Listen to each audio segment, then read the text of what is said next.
Arkansas's breaking news leader. Fox 16 News at 9 starts now. The Constitution allows us to be able to utilize deadly force or lethal force. Staring down the barrel of a gun. That's what some inmates could face at the Jefferson County Jail if they decide to try and escape.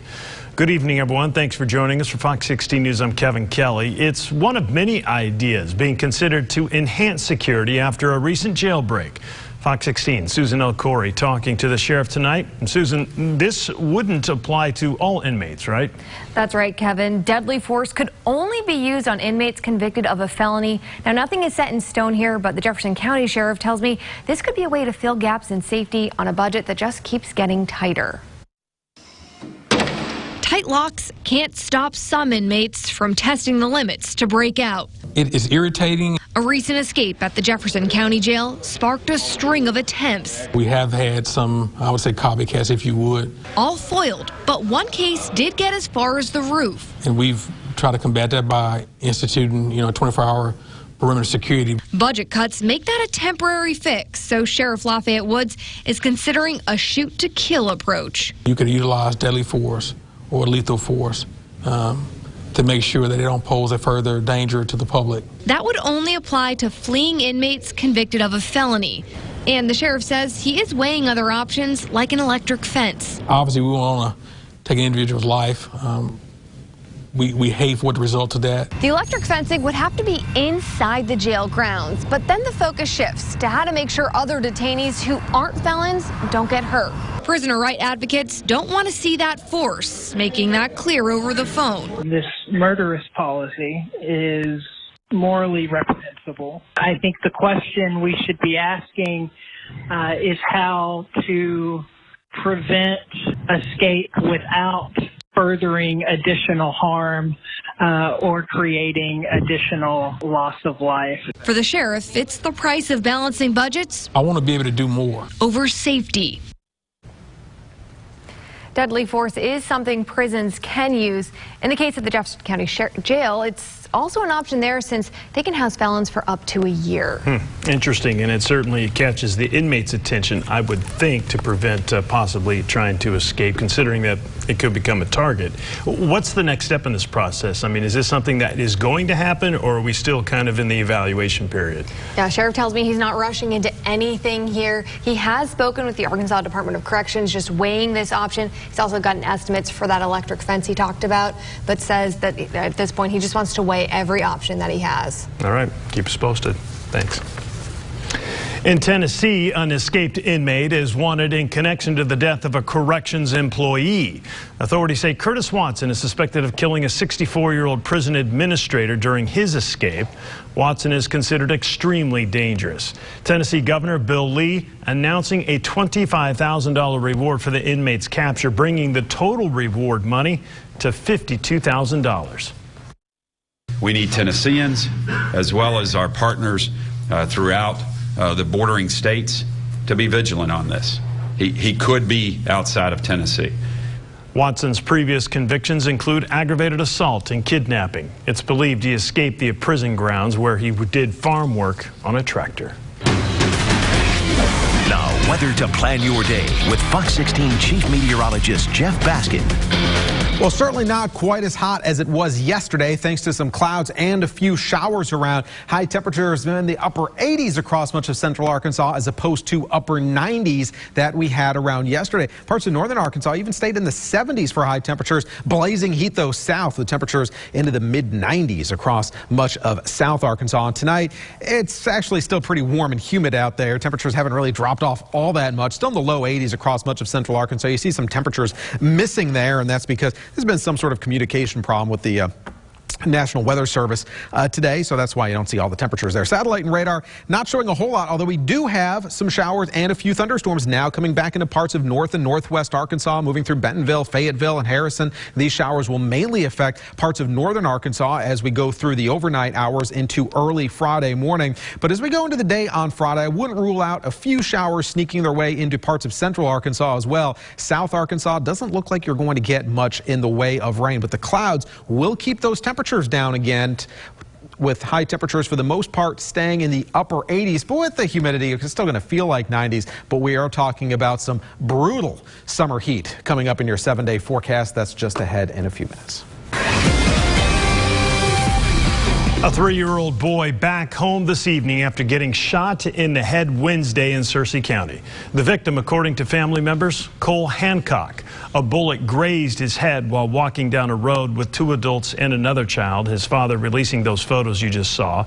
The sheriff's office says a suspect is in custody but has not yet been identified. The child's survival has left investigators speechless. Yeah, the good Lord had his hand on him.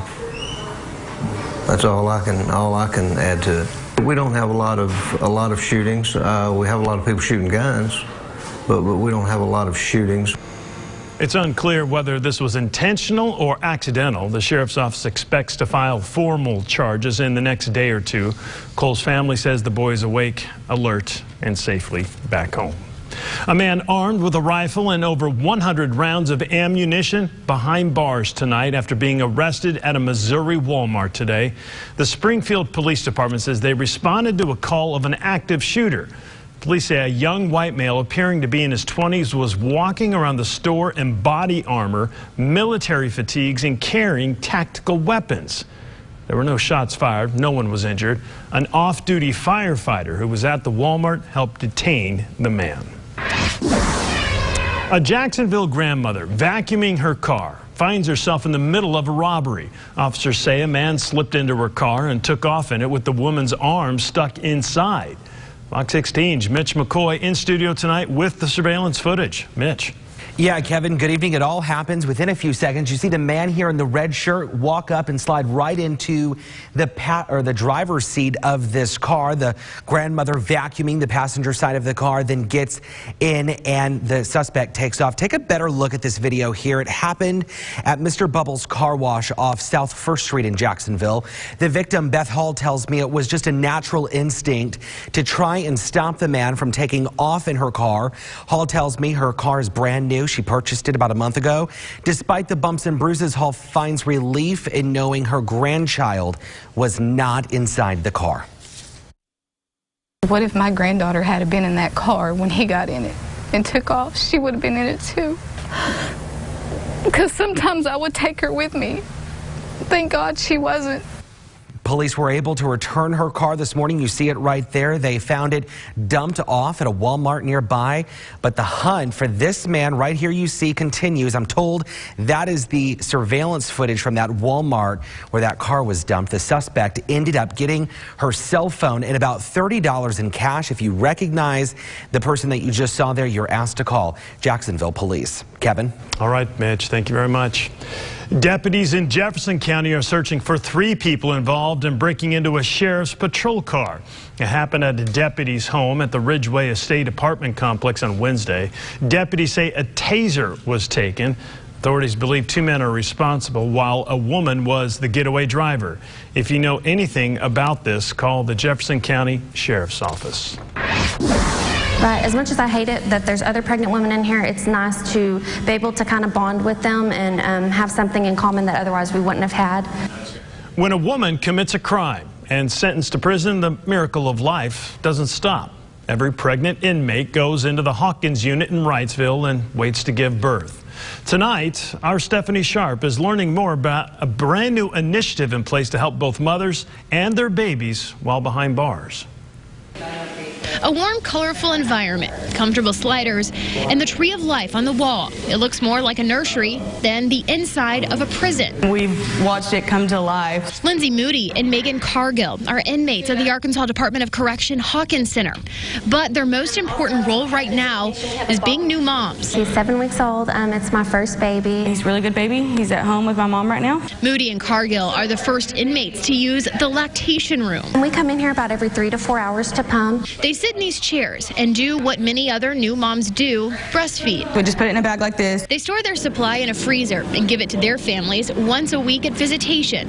During that visit, they're even able to physically breastfeed their babies. It's a great experience to be able to give him my milk and give him part of me while I'm not there. Not only is there an emotional bond they share, it gives their newborns something too. Their children get all the benefits from the breast milk.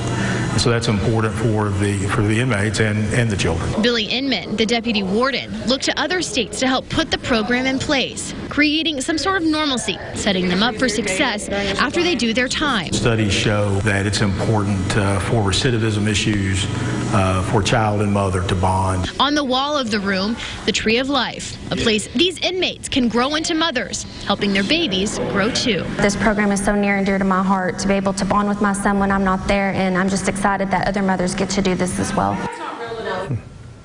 To participate, the inmates and the baby's caregivers must agree to follow through with the program. Inman and Cargill will get out of prison soon. Each mom who goes through the program will get to put their name on the wall, along with their baby's name, so it will be etched in the lactation room forever. A health alert tonight. The Arkansas Department of Health warning of a possible hepatitis A exposure in Jefferson County. This after an employee at J Mart Diner in Redfield tested positive for the virus. Officials say anyone who ate at the restaurant on Sheridan Road between July 17th and August 2nd should get vaccinated if they have never received a Hep A vaccination. For more details on the alert, just head over to our website, fox16.com. Attorneys filed new lawsuits challenging the Little Rock Police Department's no-knock warrants. At a news conference today, Ben Crump and Mike Lowe announced 4 civil rights lawsuits. The plaintiffs allege constitutional violations and police misconduct against the city, former police chief, and 50 LRPD officers. One of the plaintiffs shared what she says happened one morning when police showed up and stormed her home. There was police running in the garage. They were shooting down the door, our front door. There was some on the roof. They had a ladder and broke the window above one of the bedrooms. And all I heard was gunshots. And I just remember grabbing my dog and thinking they were going to shoot her. Attorneys say a pipe was found, but no methamphetamine. Candace was charged with drug possession, but the charge was dismissed. She says the repairs cost around $8,000. Still to come tonight, a Baltimore officer seriously injured in the line of duty today. What we know about what happened and the details officials are still trying to piece together. Plus this. Please, can I just see my mother, please? A child's heart-wrenching plea to be reunited with her mom, tugging on the heartstrings of people across the country. How children are affected following one of the largest ICE raids in our country's history. You're watching Fox 16 News at 9 with Donna Terrell, Kevin Kelly, sports with Wes Moore, and Chief Meteorologist Jeff Baskin. This is Fox 16 News at 9.